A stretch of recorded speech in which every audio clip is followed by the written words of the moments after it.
যুগ যুগ থেকে একটা সমস্যা আছে, সেটা হলো অনিদ্রার সমস্যা। এটা কিন্তু যা আমাদের এই যুগের সমস্যা তা না, এটা একবার যুগ যুগ থেকে অনিদ্রার একটা সমস্যা। মানে মানুষ শুতে গেলে ঘুম আসে না, এ পাশ ও পাশ হওয়া লাগে, বিভিন্ন ধরনের ওষুধ খাওয়া লাগে, বয়স যত বাড়ে আপনার ভিতরে টেনশনে কাজ করে। এই অনিদ্রার সমস্যা দূর করার জন্য আপনি যদি 7টা টিপস আপনি অবলম্বন করতে পারেন, অবশ্যই আপনি শুইবেন তো আপনার ঘুম চলে আসবে। নাম্বার 1, আপনি সর্বপ্রথম অজু করবেন। দ্বিতীয় নাম্বার, যদি আপনার অতিরিক্ত কাপড় থাকে, সারাদিনভর যে কাপড় পরে চলাচল করেছেন, ওই কাপড়টাকে পরিবর্তন করে নাইট ড্রেস, রাত্রের গায়ে দেওয়ার জন্য নির্দিষ্ট পোশাক আপনি ইচ্ছে করলে একটু ঢিলে ডালা পোশাক ব্যবহার করতে পারেন। তৃতীয় নাম্বার, আপনি বিছানাপত্র ভালোভাবে ঝেড়ে নেবেন। আপনার লুঙ্গি অথবা জামার আঁচল দিয়েও হতে পারে, অথবা যে কোনো শলার মুঠি দিয়েও আপনি আপনার বিছানাপত্র ঝেড়ে নেবেন, কারণ ধুলাবালি থাকলে আপনার কাছে একটু আনেজি মনে হবে, তেমন একটা ঘুম আসতে চাইবে না। নাম্বার 4, আলোর যেন কোনো অংশ আপনার কক্ষে না থাকে, হোক না সেটি ডিম লাইট, সব বন্ধ। এটা বিজ্ঞান এটা নিয়ে গবেষণা করেছে, এটা মানুষের ব্রেনটির উপরে চরম আঘাত করে। যখন ঘুমাইতে যাবেন একবারে চতুর্দিক বন্ধ, কোনো আলো যেন আপনার ভিতরে ঢুকতে না পারে, বাতি নিবিয়ে ঘুমাবেন। নাম্বার 5, ডান কাত হয়ে ডান চোয়ালের নিচে ডান হাত দিয়ে ঘুমাবেন।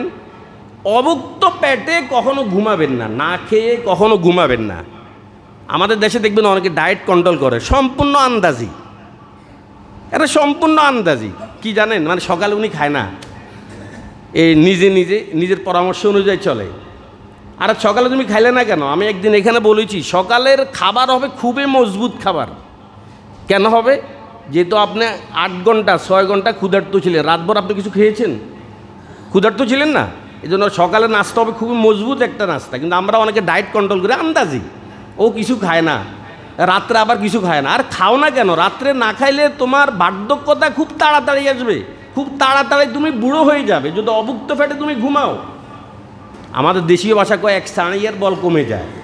হ্যাঁ, রাত্রে ইনশাল্লাহ আমরা যৎসামান্য স্মরণ রাখবেন, নবীজি মাগরিবের পরে খেয়ে নিতেন, শোয়ার 3 ঘন্টা আগে নবীজি খেয়ে নিতেন। ইনশাল্লাহ আমরা নবীজির এই ইয়েটাকে আমরা অবশ্যই অনুসরণ করব। আর 7 নাম্বার হচ্ছে, আপনি জিকির করতে করতে ঘুমাবেন। এক রাত্র আমি এখানে আলোচনা করেছি, তাসবিহ ফাতিমি 33 বার সুবহানাল্লাহ, 33 বার আলহামদুলিল্লাহ, 34 বার আল্লাহু আকবার পড়বেন। জিকির করতে করতে আপনি ঘুমাবেন, কারণ আপনি যখন জিকির করবেন, শয়তান মানুষের নেকের কোনো কাজ সে সহ্য করতে পারে না। এখন শয়তান ভাবে কি রে, এই লোকটা জাগ্রত থাকার কারণেই তো জিকির করতেছে, তাহলে ওর ঘুম আমি তাড়াতাড়ি নিয়ে আসি, তাহলে ওর জিকিরটা কী হবে?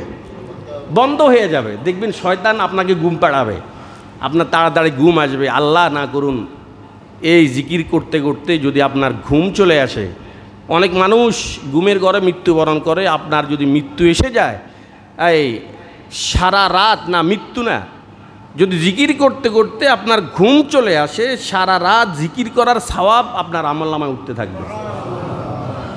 আল্লাহ না করুন যদি মৃত্যুবরণ করেন, ইসরাফিল আলাইহিস সালাম যখন সিংহায় ফু দিবে, আপনি যদি জিকির পড়তে পড়তে ঘুমিয়েছেন, সিংহায় ফু দিলে আপনি জাগ্রত হবেন, জিকির করতে করতে আপনি হাসর ময়দানে যাবেন।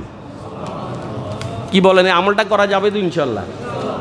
জিকির করতে করতে ঘুমাবো তো, অজু করে আমরা ঘুমাবো। ঘুম থেকে জাগ্রত হওয়ার পরে আমরা মেসওয়াক করব, ব্রাশ করব। নবীজির ঘুম থেকে জাগ্রত হওয়ার পরে মেসওয়াক করতেন, যখনই ঘুমাতেন মেসওয়াক উনার শিয়রের পাশে রাখতেন। ঘুম থেকে উঠেই সর্বপ্রথম নবী যে কাজ করতেন, বাদা বিসওয়াক। কি করতেন নবী? সাহাবায়ে কেরাম কানুল ইয়ারুহুন ইল্লা ওয়াসওয়াকু আলা আযানিহিম।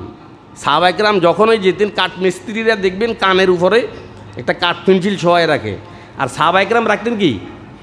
মেসওয়াক। এটা খুব মেসওয়াক করতেন। এই জন্য যাদের আমার ঘুম আসে না, এই 7টা টিপস আমরা ইনশাল্লাহ অবশ্যই স্মরণ রাখবো।